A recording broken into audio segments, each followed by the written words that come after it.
meskipun kita dibeginikan oleh Capres Anies dan mitra koalisi kita, tapi sesungguhnya kita harus bersyukur. Bersyukur kepada Allah Subhanahu wa Ta'ala, bersyukur kepada Tuhan yang Maha Kuasa. Mengapa? Ini alasan saya. Pertama, ya memang kita ditelikung dan ditinggalkan. Seperti ini. Sekarang. Bayangkan kalau ditelikungnya kita ini, ditinggalkannya kita ini, 1-2 hari sebelum batas pendaftaran ke KPU. Bayangkan seperti apa. Kita masih ditolong oleh Allah. Kita diselamatkan oleh sejarah. Ini syukur yang pertama. Syukur yang kedua, saya renungkan baik-baik tadi malam dalam kontemplasi saya. Justru kita diselamatkan oleh Tuhan, oleh Allah. Apa yang saya maksudkan? Kita tidak diizinkan oleh Allah untuk mendukung seseorang dan untuk bermitra dengan orang yang lain yang kalau kita teladani akhlak pemimpin besar bagi yang beragama Islam, akhlak Rasulullah, ya. Yang kita rasakan sekarang ini, mereka tidak sidik, tidak jujur, tidak amanah. Berarti tidak bisa dipercaya dan mengingkari hal-hal yang telah disepakati. Memang ada keinginan untuk hanya terbentuk 2 pasangan saja, pasangan capres dan cawapres dalam Pilpres 2024 ini. Ada. Jangan ada dusta di antara kita, ada itu.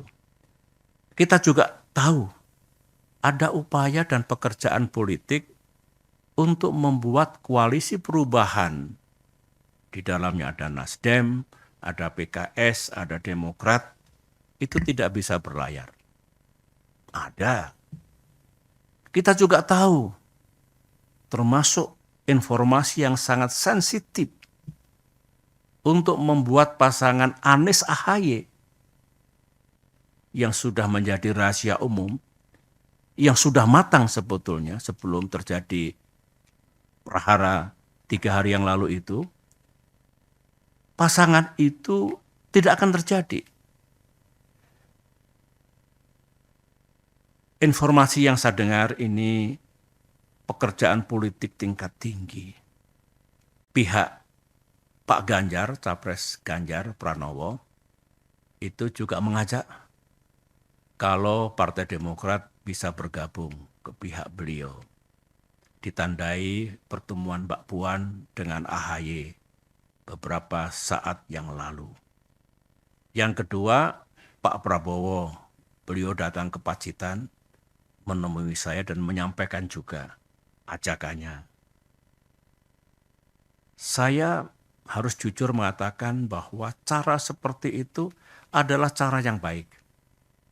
Sah, tidak salah, dan dibenarkan dalam demokrasi, dalam dunia politik. Ajakannya pun saya dengarkan juga tulus dan serius. Dilakukan secara terbuka, publik juga tahu. Ini kan baik untuk transparansi politik. Dibandingkan manuver bawah tanah yang penuh dengan misteri.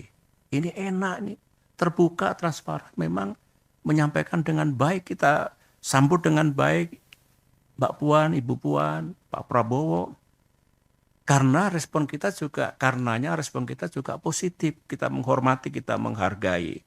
Bahkan kami bersetuju untuk menjaga komunikasi. Kalau tujuannya baik untuk kepentingan bangsa, Demokrat wajib meresponnya dengan baik. Seorang menteri, sekarang ini, menteri masih aktif dari Kabinet Kerja Pimpinan Presiden Jokowi secara intensif melakukan lobby, termasuk kepada Partai Demokrat, dengan menawarkan mengajak membentuk koalisi yang baru. Koalisi Demokrat, PKS, dan P3. Yang bersangkutan mengatakan, yang disampaikan itu, inisiatif ini sudah sepengetahuan Pak Lurah. Kata-kata sang menteri. Kader Demokrat dengan pikiran yang tidak happy mengatakan, Pak, kok kita ini, Demokrat ini, ya memang kita oposisi. Tapi oposisi ini kan sah. Kok diperlakukan sebagai musuh negara? Kita ini kan bukan partai terlarang. Kader-kader Demokrat juga bukan teroris. Jadi mestinya diperlakukan sama lah dengan warga negara yang lain. Itu ekspresi kegalauan dirinya yang saya selalu tekun mendengarkannya. Sebetulnya saya tidak naif ya.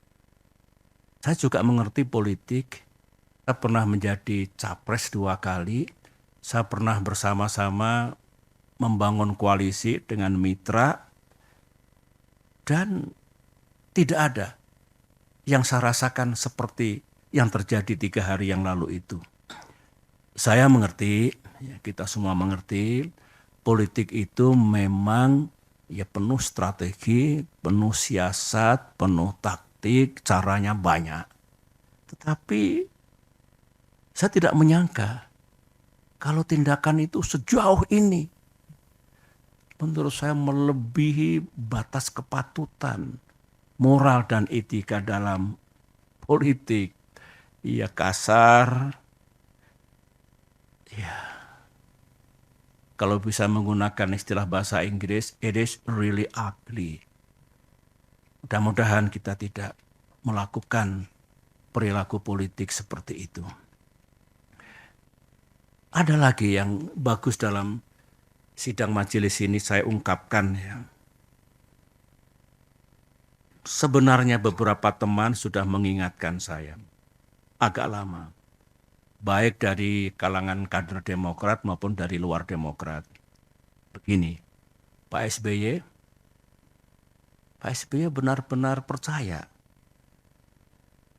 kepada orang itu atau kepada orang-orang itu. Saya jawab dengan praduga yang baik, prasangka yang baik, saya percaya. Teman itu mengatakan, ya silakan saja dilihat nanti. Yang penting saya sudah mengingatkan. Nah, kalau saya ingat kembali yang diingatkan teman-teman itu lebih dari satu, keputusan sepihak kemarin itu, saya boleh mengatakan keputusan gelap seperti itu tidak sesuai dengan rules kesepakatan, ternyata atau barangkali mengandungi kebenaran. Anggaplah kita salah kali ini. Tetapi kita belajar. Mudah-mudahan kita tidak salah lagi ke depan. Dan mudah-mudahan dengan izin Allah dan ikhtiar kita juga tidak kalah nantinya. Amin.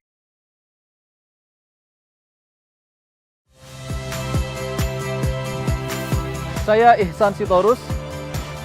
Saksikan program-program Kompas TV melalui siaran digital, pay TV, dan media streaming lainnya. Kompas TV, independen, terpercaya.